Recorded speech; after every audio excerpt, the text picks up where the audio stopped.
Good morning all of you. जीत के लिए जुनून चाहिए, जिसमें उबाल हो ऐसा खून चाहिए। ये आसमान भी आएगा जमी पर, बस इरादों में जीत का जुनून चाहिए। मेरे बच्चों, आज मैं बायोलॉजी क्लास में फाइलम हेमिकॉर्डेटा के साथ आपके बीच आया हूँ। आज हम लोग हेमिकॉर्डेटा फाइलम के मेन कैरेक्टर, इसके जीव कैसे होते हैं, इसके बारे में कंप्लीट अध्ययन करेंगे। जहाँ तक हेमिकॉर्डेटा का नामकरण का बात है, तो इसका नामकरण बेस्टन नामक वैज्ञानिक ने इसका नामकरण किया। फाइलम हेमिकॉर्डेटा में आज तक लगभग 90 से 100 प्रजातियां का अध्ययन हो चुका है। हेमिकॉर्डेटा का फाइलम पहले कॉर्डेटा फाइलम में ही रखा गया था, परंतु इसके कैरेक्टर में हेमिकॉर्डेटा के फाइलम के जंतु का शरीर और कॉर्डेटा फाइलम के जंतु के शरीर में कुछ अंतर पाए जाने के कारण वैज्ञानिकों ने इस जीव को एक अलग फाइलम बना दिया, जिसको हम लोग हेमिकॉर्डेटा के नाम से जानते हैं। हेमिकॉर्डेटा को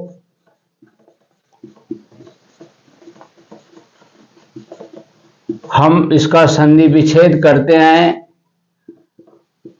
तो हेमी प्लस कॉर्डेटा आता है।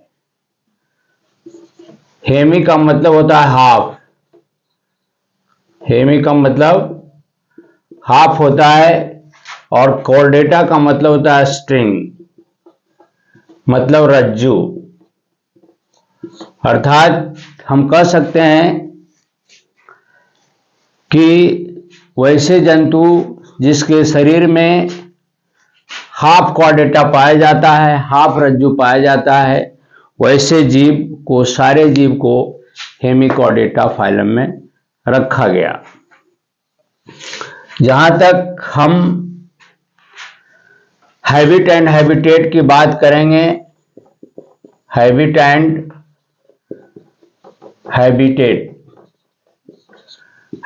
हैबिटेट की बात करेंगे, तो इस फाइलम के जंतु जो है वे मेराइन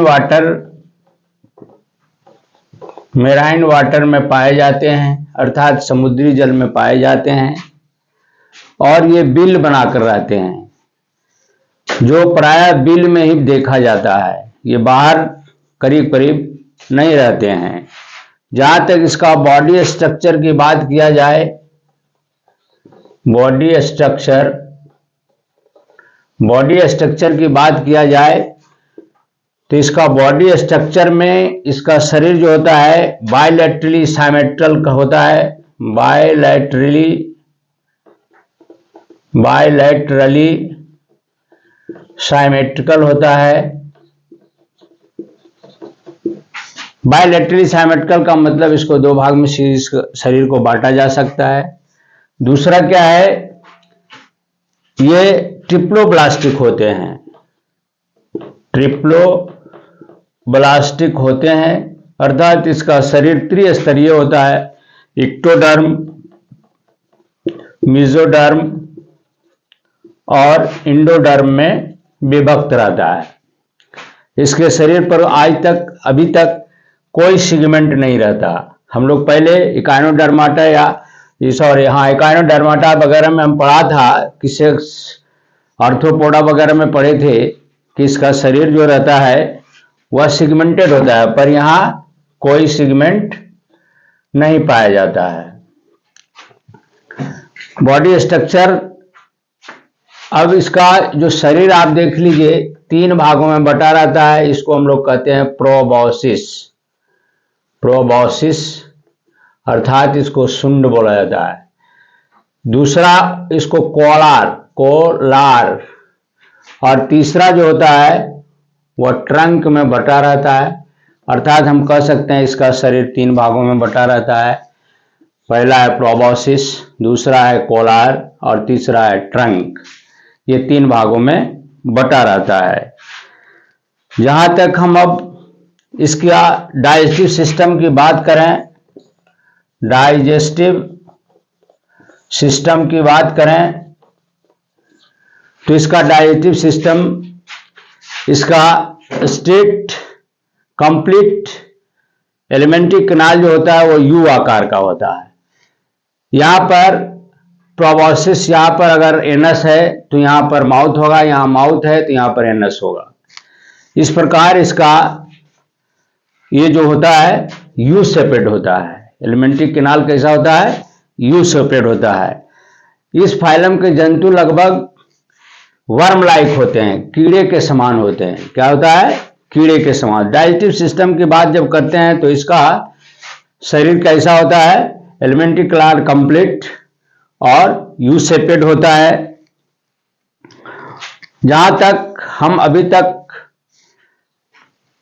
नोटोकॉर्ड की चर्चा यहां हो रही थी, तो नोटोकॉर्ड जो इसमें नहीं पाया जाता है, इसके स्थान पर बकल डायवर्टी कॉलमन पाया जाता है जो प्रोबॉसिस में रहता है।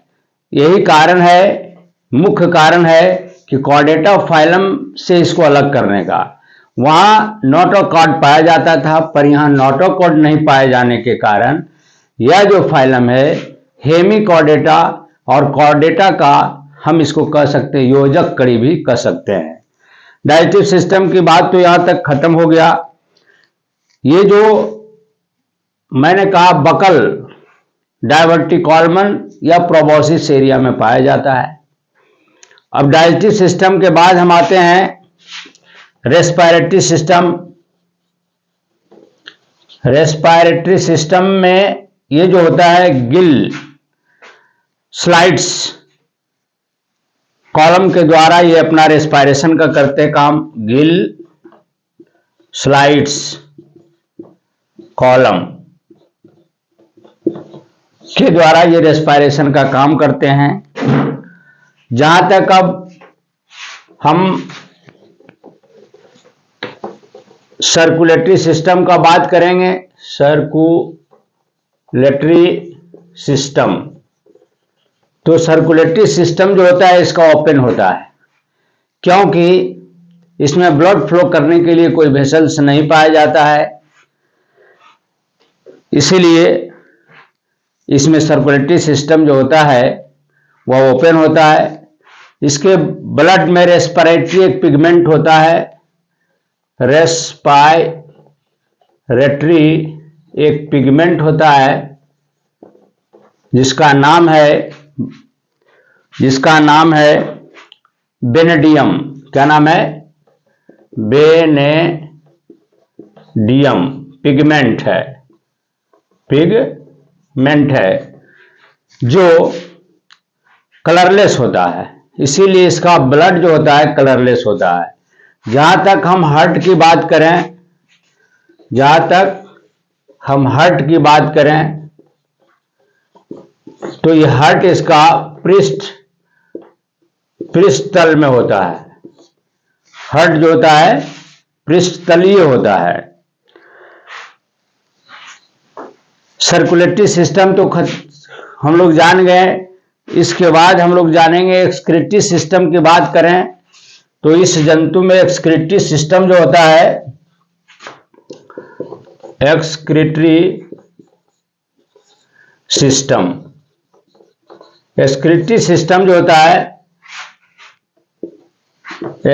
सिस्टम जो होता है या ग्लोमेरुलस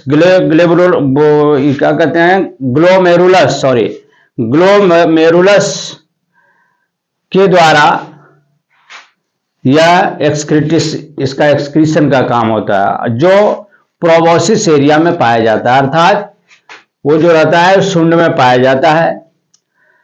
इसके पहले मैं आपको बता चुका हूं कि ये इस प्रकार इस फाइलम के जो जंतु होते हैं वो बिल बनाकर रहते हैं, अर्थात जब इसका एक्सक्रीटरी फीकल मैटर को निकालना रहता है तो ये अपना शरीर को क्या करता है, इस अपना शरीर को बिल से बाहर निकाल लेता है और अपना फीकल मैटर को क्या करता है, बाहर निकालता है। फीकल मैटर बाहर निकालने के बाद पुनः ये अपने बिल में चला जाता है। जहां तक इसका नर्वस सिस्टम की बात करें, नर्वस सिस्टम की बात करें तो इसमें सेंट्रल नर्वस सिस्टम पाया जाता है जो नन कॉर्डेट के समान ही होता है। इसके बाद हम लोग रिप्रोडक्शन की बात करें तो रिप्रोडक्शन जो होता है, इसका रिप्रोडक्शन जो होता है वह एक्सटर्नल होता है। चूंकि इसके जंतु जो होते हैं, मेल सेक्स ऑर्गन अलग होता है, फीमेल सेक्स ऑर्गन अलग होता है, अर्थात यूनिसेक्सुअल होते हैं। इसमें रिप्रोडक्शन के टाइम में होता क्या है, फीमेल अपना ओवम पानी में छोड़ देता है और मेल अपना सीमेन पानी में छोड़ देता है।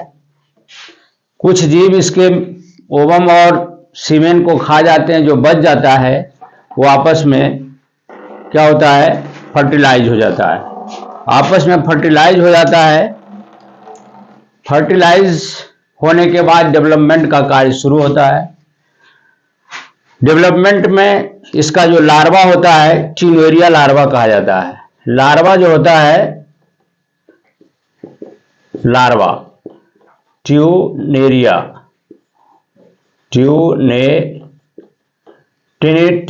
लार्वा कहा जाता है। इस प्रकार डेवलपमेंट शुरू होता है और जहां तक इसका इस फाइलम के अंतर्गत जो एग्जाम्पल है वह ब्रेनोग्लोसस है, साइकोग्लोसस है। इस प्रकार हम यह कह सकते हैं कि यह फाइलम जो होता है हेमिकॉर्डेटा और कॉर्डेटा का योजक कड़ी है। मैं समझता हूं कि आप लोग सभी बच्चे इस फाइलम का कैरेक्टर से वाकिफ हो गए होंगे और समझ भी गए होंगे। इसी के साथ आज हेमिकॉर्डेटा फाइलम समाप्त होता है। अगले क्लास में हम लोग कॉर्डेटा फाइलम के साथ मिलेंगे। जय हिंद, जय भारत।